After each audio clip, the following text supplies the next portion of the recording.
Tonight, deadly storms across the southeast with 7 deaths, including a 9-year-old girl.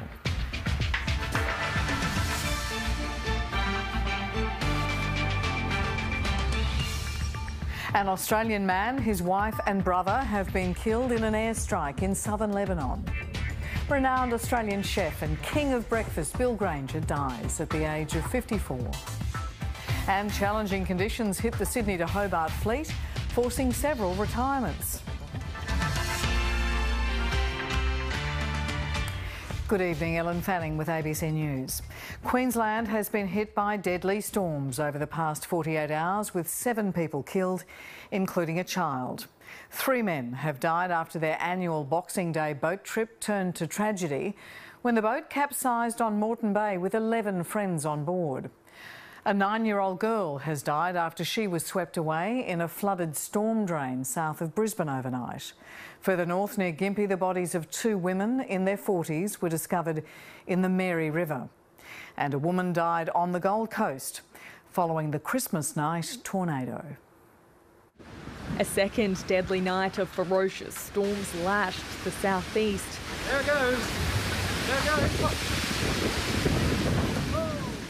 Leaving destruction in its wake. It seemed to be coming from all different directions at one point in time, and it was fairly significant. The deadly deluge claiming the lives of 7 people, among them a 9-year-old girl in Rochdale. Absolute tragedy. I'm not aware of the circumstances, but these storms, you've just got to be so careful. Meanwhile, an annual Boxing Day fishing trip turned deadly off Moreton Bay. 2 men aged 48 and 69 were found dead in the water last night, and a third man aged 59 was found this morning. Sadly, we lost 3. We could have lost 11. They're unpredictable, and unfortunately people underestimate how quickly these storms can come on. But these natural events, we can't control them. Tributes have begun pouring out for the men. One of them, Stephen Tate, a revered school teacher at Brisbane's Iona College. The school released a post saying, "At this sad time, we hold firmly in our prayers Steve's family, friends, his colleagues, and the wider Iona community." Among them, local rugby union identity David Logan, described in a statement as one of the best, remembered as fun-loving and most sincere. The rescue operation has been dangerous and lengthy, with more than 20 crews trying to find those on board and recover the vessel before more extreme weather hits the southeast. But it's likely the boat will remain at sea tonight because of structural issues. On Christmas night, a 59-year-old woman killed after being struck by a tree in Helensvale on the Gold Coast. Further north, more heartache, with 2 women in their 40s dying after going missing in a storm drain on Boxing Day. It is just a tragic set of circumstances, but it's particularly felt hard at this time of year when people would prefer to be spending time with their loved ones and family. Holiday tragedies that have rocked southeast communities. Meg Bolton, ABC News, Brisbane. Well, the Weather Bureau has now said that massive storm that hit the Gold Coast on Christmas night was indeed a tornado. The supercell claimed 1 life and left a trail of destruction, the likes of which the city has never seen before. Thousands remain without power, while others have lost everything. Len Latuis has lived in this home in the Gold Coast hinterland for 40 years. He was in bed when the tornado hit like a bomb blast. There's almost nothing left standing. In this end of the house, you wouldn't have survived and you'd have been hit for sure. And I just don't know how the dogs got out. A lifetime's worth of possessions wiped out in 15 terrifying minutes. Yeah, that's great. His neighbours helping him salvage anything of sentimental value. From the air, you can see how lucky the 74-year-old was to make it out alive. Dozens of houses were blown to smithereens. For the owners, it's hard to know where to start. Sam Bray hid under his car as his home was torn apart. I'm just glad I'm alive at this point, because there was a time there when I didn't know what was going to happen. The people who were inside this house behind me as the storm passed through described it as harrowing, as heavy rain and winds ripped the roof off the top of the house.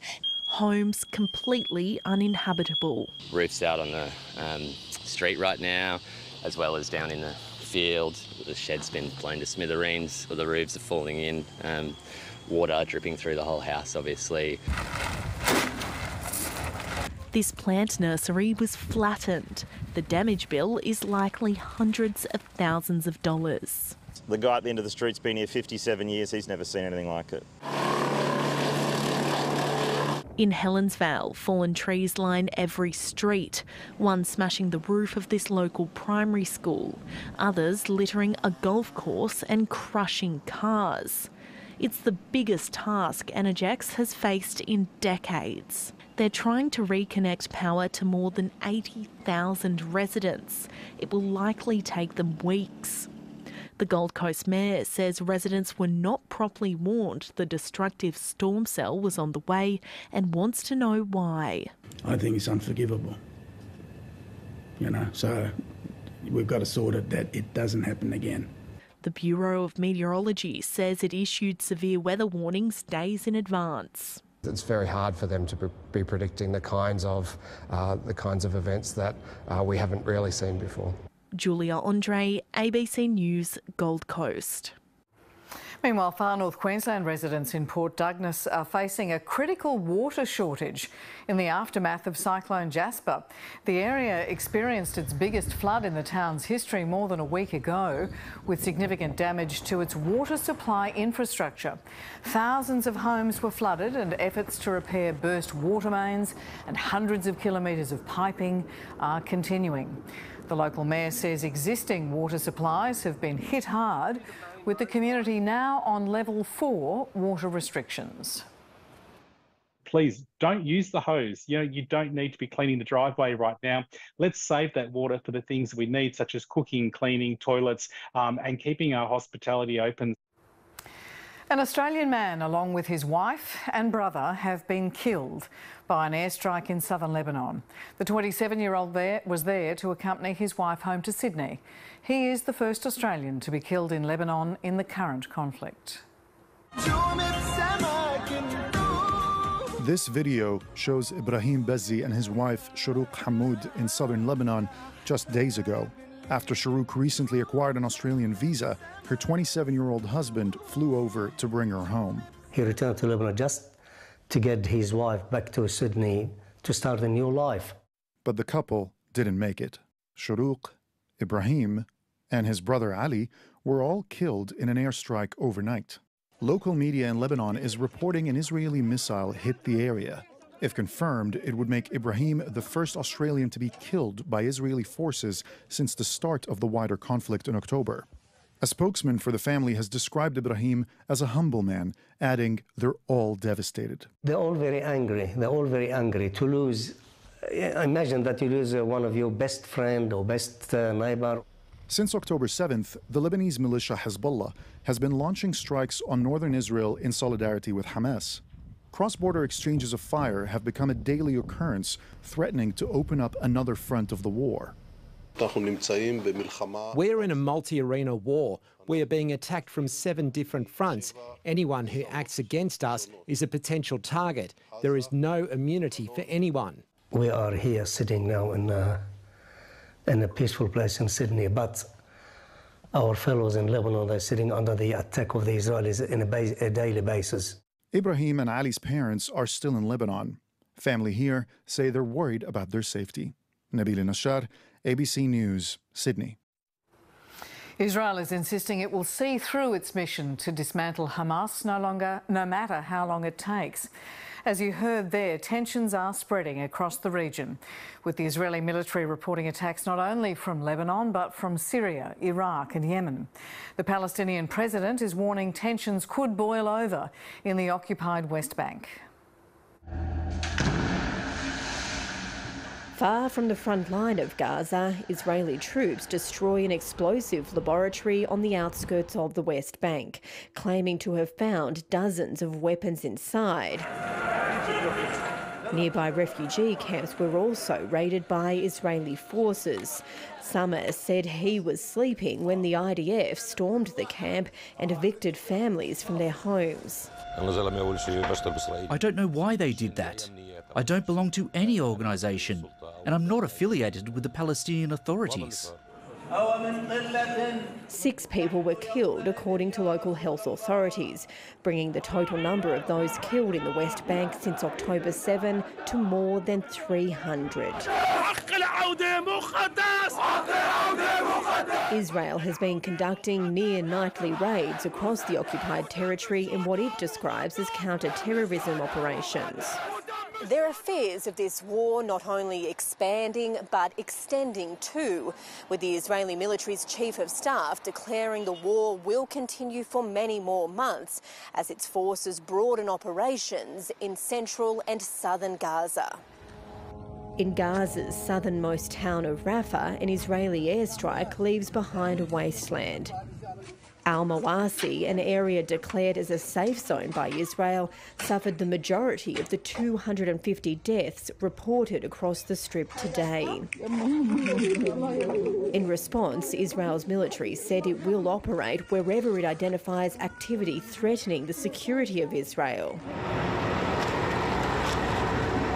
Collecting, let alone identifying the dead, is near impossible in Gaza. Israel returned bodies it says it recovered from northern Gaza to Palestinian officials. The smell is unbearable. We can't open it here because of the spread of disease in the neighbourhood. Away from residential areas, a mass burial is being prepared. These martyrs are all unknown. We've been taking pictures in order to identify them later on. 80 Palestinians finally laid to rest. Alison Horn, ABC News, Jerusalem. Ukraine says it has destroyed one of Russia's biggest amphibious warships in a strike being viewed as a major setback for the Russian Navy. The landing ship was hit while in a Crimean port in a massive explosion that lit up the night sky.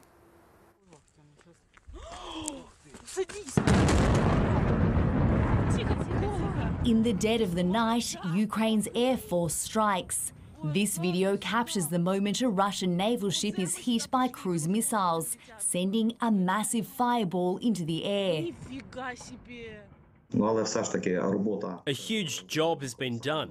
A big assault carrier was destroyed. Hundreds of metres from the site of the blast, residents clean up shrapnel and broken glass. Moscow says the large landing ship called the Novichokazk was damaged but not destroyed in the dramatic explosion. It's part of Russia's prized Black Sea fleet and is used to transport tanks and troops to shore. Its absence will likely hinder Moscow's ability to resupply its forces in Ukraine and to gain further territory along the Black Sea coast. Ukraine's allies say this latest strike proves reports of a stalemate in the war are wrong. But Russia insists it's thwarted Kyiv's long-awaited counter-offensive. The Russian army is constantly taking more favourable positions and expanding controlled territories in all directions.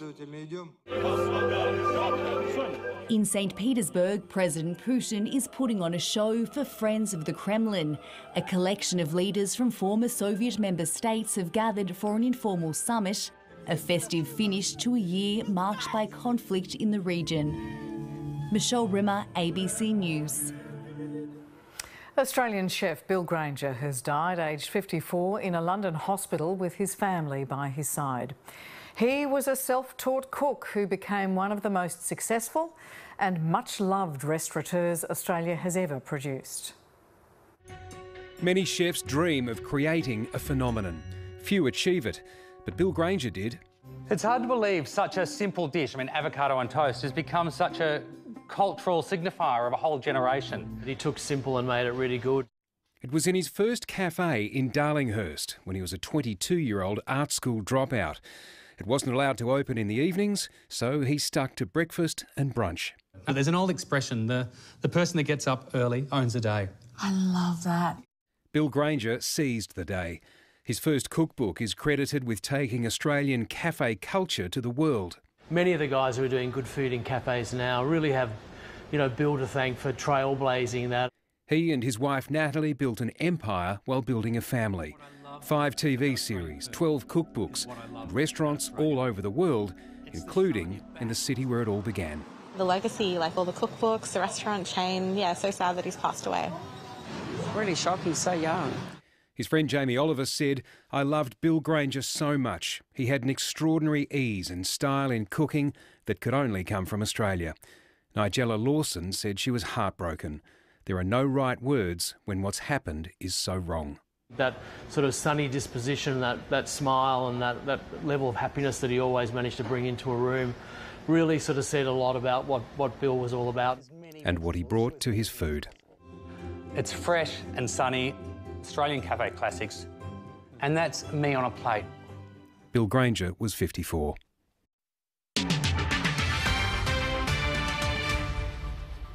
Queensland's North Burnett region is scattered with rock formations from a time when it was covered in oceans and a thriving coral reef.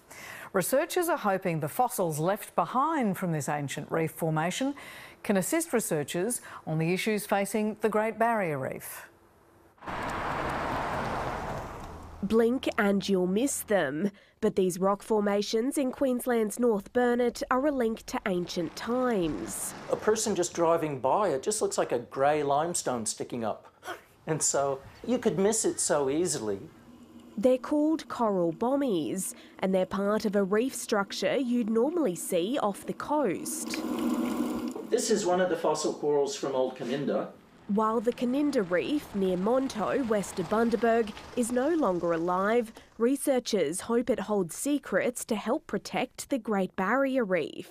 By understanding how they have reacted to change in their environment through time, it gives us a lot more information about what might happen to the current environments as they change. Artists are helping to bring the ancient reef to life. I think this is really an important part of Monto's development.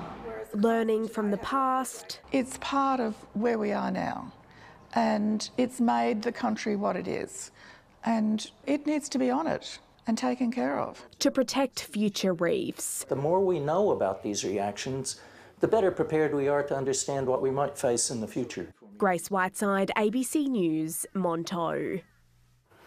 Australia is the hay fever capital of the world. Almost 1 in 5 Australians suffers from the telltale allergy symptoms: runny nose, watery eyes and sneezing. But experts predict those numbers will soar in coming years due to the impact of climate change as pollen seasons grow longer and more intense.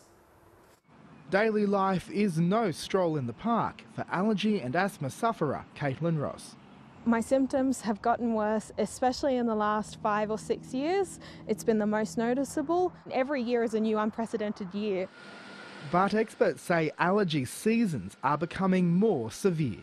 We're seeing flowering of certain types of plants becoming earlier in springtime. We're seeing that the pollen seasons are extending for longer. Researchers say people with allergies will have to endure more frequent bushfires and thunderstorm asthma events due to climate change. And more carbon dioxide in the air means pollen is becoming more potent. The amount of pollen produced per plant is also increased, particularly for grasses, at elevated levels of carbon dioxide. 80% of asthmatics also have hay fever. Research from the peak body shows a clear trend. What we found was 91% of people with asthma are very concerned about the impacts of climate change. And what's more, 25% of people said they are already feeling the impacts on their health. For Caitlin Ross, it's hard to imagine her allergies getting any worse. To be told that I am already at that top end of the scale, to then have the prospect of it being worse than it already is, that's terrifying to me. The number of Australians who experience hay fever is forecast to grow by 70% by 2050, meaning millions more people will have to manage allergies of their own. Stephen Schubert, ABC News. The last decade has seen a dramatic increase in women freezing their eggs to safeguard against future infertility. But new research has found many women don't use their eggs, leaving them in storage. Okay, can you find any snow peas? Claire always knew she wanted a family, so at 34 she decided to freeze her eggs. Pick one more. I was single at the time and, yeah, I did it as a bit of an insurance policy, I guess. 18 months later, she met her partner, Matt, and they went on to conceive their son, Dylan, naturally in 2018.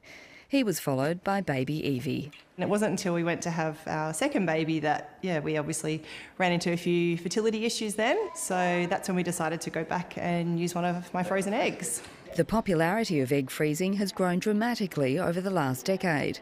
But analysis of eggs frozen at Monash IVF clinics in Victoria in the 10 years to 2021 found less than 13% of patients went back to use them each year. Very few people have relinquished their eggs from storage. So really what this means is that we have lots of eggs in storage and they're rapidly accumulating.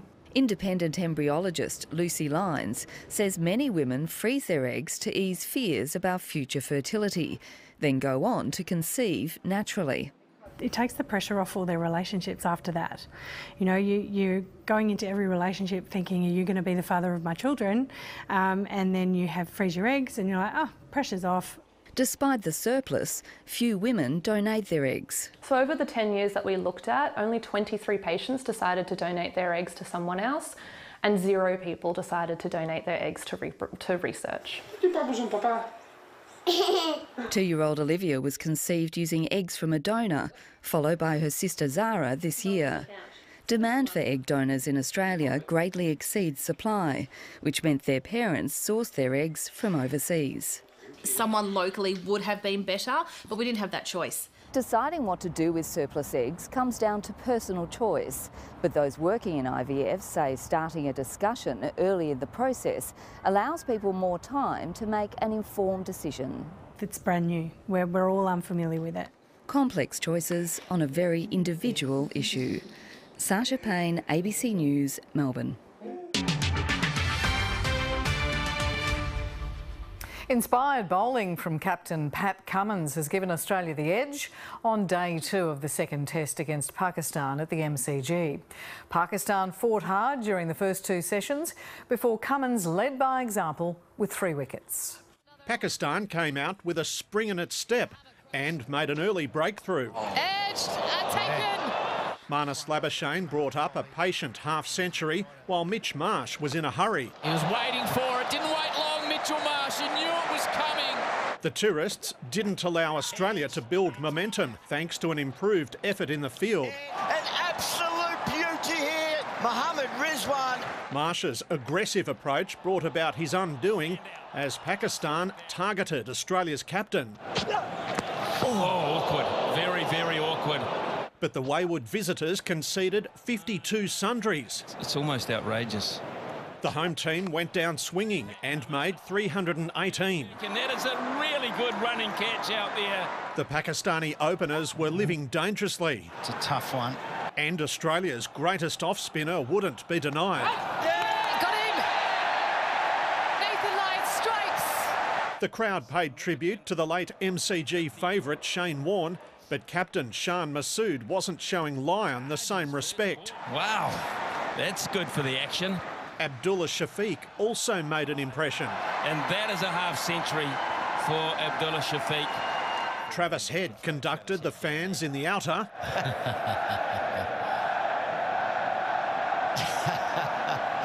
And Pat Cummins called the shots in the middle with a double strike.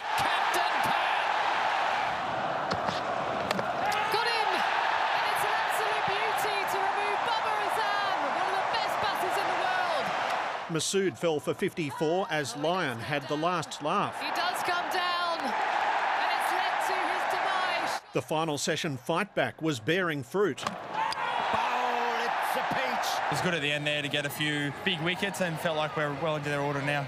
Pakistan ended the day 124 runs behind Australia with 4 wickets in hand. Duncan Huntsdale, ABC News. Supermaxis Andu Comanche and Law Connect are locked in a tactical tussle in the Sydney to Hobart yacht race. Much of the fleet was battered by wild weather overnight, resulting in a raft of retirements. But with more rough weather on the way, it's set to be a tough slog to the finish. Blue skies and smooth sailing 1 minute, Wet, wild and windy the next as the weather turned on the Sydney-Hobart fleet overnight. Yeah, we've had a little bit of everything. In fact, the wildest was like literally 180-degree wind shifts. Been pretty wild. Law Connect at the front of the pack in a one-on-one duel with fellow Maxi Comanche for line honours, both fighting the weather as well as each other. We're playing cat and mouse all night long. A tactical battle that's expected to continue right into the River Derwent. I think it was 7 seconds was the closest finish in the past. Imagine if we got that again. The 103-strong fleet was cut down to 94 as of this evening. Line honours contender Scallywag forced out of the race with a broken bowsprit, while the tiny two-hander Currawong also had to turn back after suffering damage. Rum Rebellion returned safely to Sydney too, but not without some overnight drama. Both crew members okay, despite a freak wind gust sending one overboard. Bit bruised and sore, and they're back in Sydney and drinking rum. Last night's light show was terrifying as it was awe-inspiring. And with a southerly change on its way, there's potentially more pain in store for the bulk of the fleet. There's strong winds because there's a low coming through, so those are very strong winds. But on top of that, you have these electrical storms, and when they hit, they actually change the wind from the direction it's going. A slow crawl to Hobart for those still standing. The Perth Wildcats held off a fast-finishing Taipans to record 105 points to 102 victory in Cairns. Three-time NBL Most Valued player Bryce Cotton was again unstoppable for the visitors with 33 points. American import Bobby Clintman led the charge for Cairns with 24 points, but the Wildcats held on to cement second spot on the ladder. Perth's Christian Doolittle was named player of the match after scoring 17 points, a game-high 16 rebounds, along with a block and 2 steals. Weather now, and Jacqui McLaren. Wild weather about Jacqui. Yes, those ferocious storms hit hard over the last few days, but there is an easing trend finally on its way. Good evening, Queensland. Viewers sent in plenty of photos of the severe thunderstorms that tore through eastern parts on Boxing Day, with hail, heavy to intense rainfall, flash flooding, sunsets, rainbows and tornado winds. The highest gust, 119 kilometres per hour, recorded at Moreton Bay. Now, thunderstorm and shower activity will continue to be monitored into this evening, but a severe to extreme heatwave warning has been issued for northern Queensland. Over the coming days, it will extend over broad parts of western and central Queensland. Severe heatwave conditions developing in the southeast as well, which will ease over to the weekend. Now, it was a hot one today at Julia Creek at 42 degrees. A little cooler in Applethorpe though, 29 degrees the top there. Hot and humid in Brisbane at 32 degrees, while Ipswich 33 and the Redland 29 degrees. To the satellite now, and speckled cloud over eastern Queensland, marking the possible developing thunderstorms. There's a well-defined upper trough with storms on the eastern side. Now, it's this that is making the weather quite wild at the moment, bringing the severe weather, but it's finally moving east, with that starting to clear tomorrow. Interstate now, and showers and storms in Victoria and New South Wales, 35 expected for Darwin. Onto the chart, and the powerful storm activity has been caused by the humid and unstable air mass we've seen for several days now, as well as an upper trough system which is now easing. Now, over the next few days, the upper trough system will continue to move east, bringing the storm activity down a few notches. Some storms possible around the Wide Bay, Burnett and the Capricornia areas of Queensland though. As for tomorrow, shower and storm activity possible in parts of the north. A sunny 43 degrees for Mount Isa and 35 for Rockhampton. Inland now, mostly fine to the west, 43 for Winton, but again, shower and storm activity for St Lawrence, 32 the top there. To the southeast, we can see the effects of the heat wave, a steamy 36 for Dalby and 36 also for Gympie.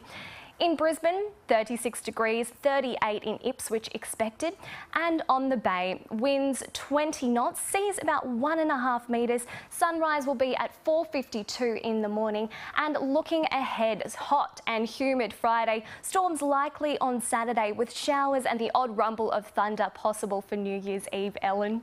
As it cools down, who cares? Take care in the heat, Queensland. That's it for the moment. We'll both see you tomorrow night. Good night to you.